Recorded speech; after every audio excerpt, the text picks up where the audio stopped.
acaba de publicar un estudio según el cual la pobreza en México ha aumentado. ¿Nos podría decir más o menos cuáles serían tus estrategias para luchar contra este mal tan terrible en nuestro país? Con mucho gusto. Primero me gustaría hacer un recuento de que en mi paso por la Secretaría de Desarrollo Social se logró bajar la pobreza en el país. Si revisamos las encuestas, ustedes pueden observar cómo de 2000 a 2006 hay una baja significativa en los niveles de pobreza y después, principalmente por la crisis económica financiera mundial y la caída tan grave en el año 2009 del Producto Interno Bruto, que fue mayor al 9%, se da esta pérdida de ingreso. Creo que vale la pena, por un lado, reconocer que la estabilidad económica ha permitido a México que las clases medias se vayan fortaleciendo. Y aquí hay un libro muy interesante que justamente Luis Rubio y Luis de la Calle publicaron recientemente, que es México es un país clase mediero. Reconocemos que esta clase media tiene vulnerabilidades importantes y al mismo tiempo, principalmente yo reconozco que no hay reto mayor que el de la equidad, que esta desigualdad y esta pobreza se tiene que resolver de mejor manera. Por un lado, manteniendo la estabilidad de la economía. Cuando la economía se maneja irresponsablemente, siempre se genera pobreza. En el año 94, cuando se devaluó la moneda, cuando tuvimos esta crisis tan terrible, el número de pobres creció en 10 millones en tan solo un año. Entonces, la primera condición para superar la pobreza es ser responsables en el manejo fiscal y monetario de la economía. En segundo lugar, ¿qué haría yo? Yo haría una apuesta de crecimiento económico. Si el país tiene que crecer más y tiene que crecer de mejor manera. México es un país que tiene que crecer al 7, al 8, al 9% y tiene que crecer para más mexicanos y no tan solo para unos cuantos. Y esto se logra también impulsando acuerdos y reformas que el país necesita. Ahorita estamos luchando en el Congreso por la reforma laboral, por una reforma política, por una reforma de lavado de dinero. Estas son condiciones indispensables, pero México tiene que crecer más y de mejor manera. En tercer lugar, promover la inversión, porque el mejor camino para superar la pobreza es el empleo. Y por supuesto también atender a estas familias de mayor rezago con lo fundamental, que es la educación. La apuesta más importante que tiene cualquier sociedad en el mundo para movilizar socialmente a su población es la educación. Y es en la educación donde yo tendría una de mis ahí estaría mi prioridad, porque si no apostamos a la educación, mucho de lo que hagamos tarde o temprano lo vamos a perder en el país. Creo que son algunas de las decisiones que yo estaría tomando en el futuro para México. ¿Qué hacer con el sindicato de los trabajadores para la educación? Digo que tuvo sus roces, ¿no? con su lideresa en su momento, y cuáles son las propuestas que usted tendría para que no sea un bloqueo, claro, en el desarrollo de la educación en México. Yo creo que lo que tenemos que hacer es una apuesta a fortalecer la vida institucional del país. Y cuando hablo de fortalecer la vida institucional del país, primero me refiero a que estas instituciones no solamente están en los sindicatos. Tenemos que tener reglas mucho más claras para todas las instituciones, en el sector sindical, en el sector empresarial, en el sector social. Por eso es fundamental que seamos iguales frente a la ley.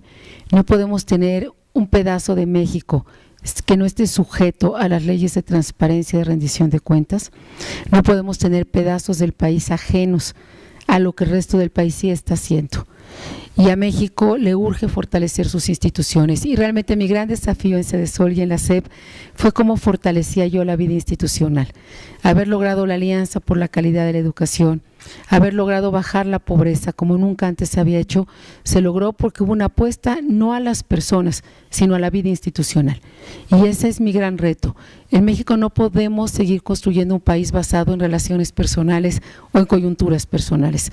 Cuando yo vi la toma de protesta del presidente Obama, cuando vi que entró al Congreso y todos se pusieron de pie a aplaudirle, me quedó claro que no le aplaudían necesariamente al presidente Obama, a los republicanos, aplaudían la institución presidencial que él está representando.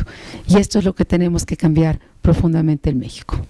Y aunada a esa pregunta, ¿cómo es que usted pudo lograr tantos acuerdos al interior del Congreso, ¿no? Cuando cada quien Claro. por sus intereses y no por la vida institucional de aquella institución.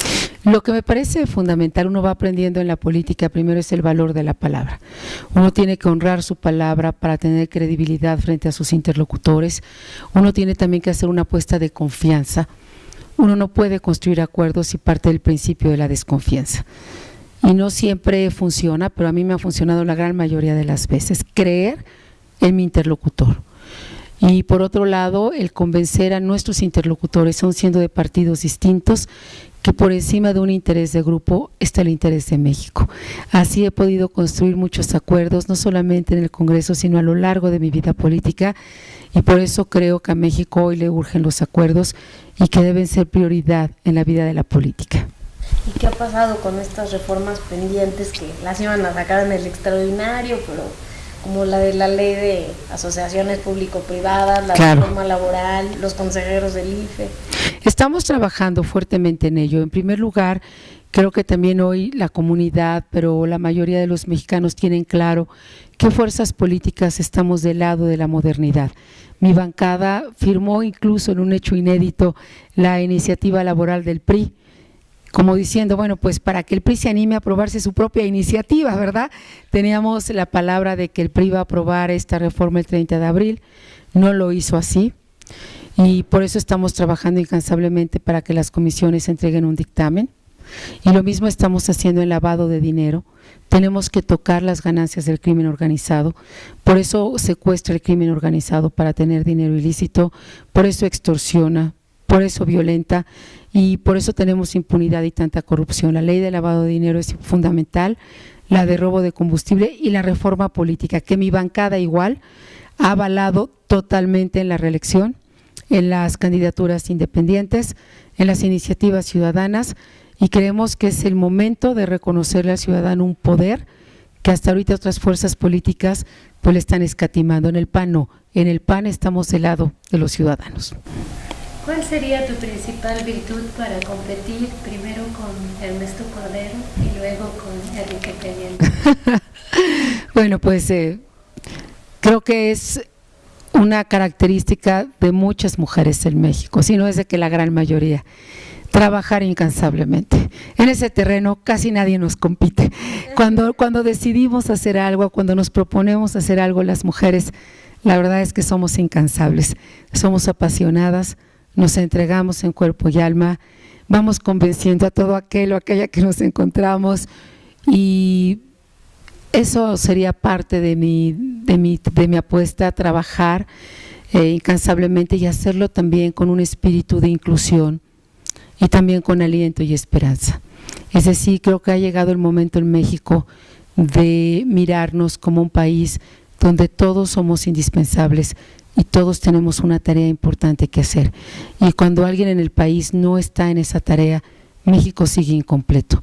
Así que yo lo haría con esta propuesta de inclusión y no con un paternalismo, es decir, sino reconociendo que es con el esfuerzo de cada cual que vamos a lograr superar los rezagos que tenemos, pero también fortaleciendo un papel de un Estado moderno, promotor, y pidiéndole a los ciudadanos que me acompañen en esta tarea. Tiene que ser el tiempo de los ciudadanos más que de los partidos y mucho más que de los políticos.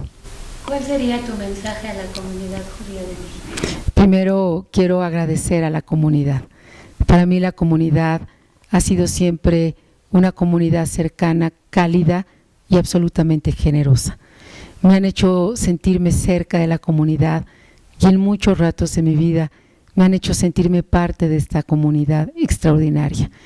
Mi mensaje de gratitud, pero también de aliento, de pedirles que sigamos incansablemente trabajando por México, que sigan generando empleos, promoviendo la inversión, que sigan formando a sus jóvenes, a sus hijos en este amor por México, que sigan sintiéndose tan mexicanos y tan a gusto y tan libres en nuestro país, y que en este amor por México vayamos hoy a no rendirnos, sino construyamos con más fortaleza la democracia, ampliemos los márgenes de libertad de millones de mexicanos que no son suficientemente libres, creando empleo y prosperidad, y sobre todo que se sientan respetados, reconocidos, y que en mi propuesta siempre habrá un lugar primordial para la comunidad, sin la cual simple y sencillamente no puedo ni podría jamás explicar a México.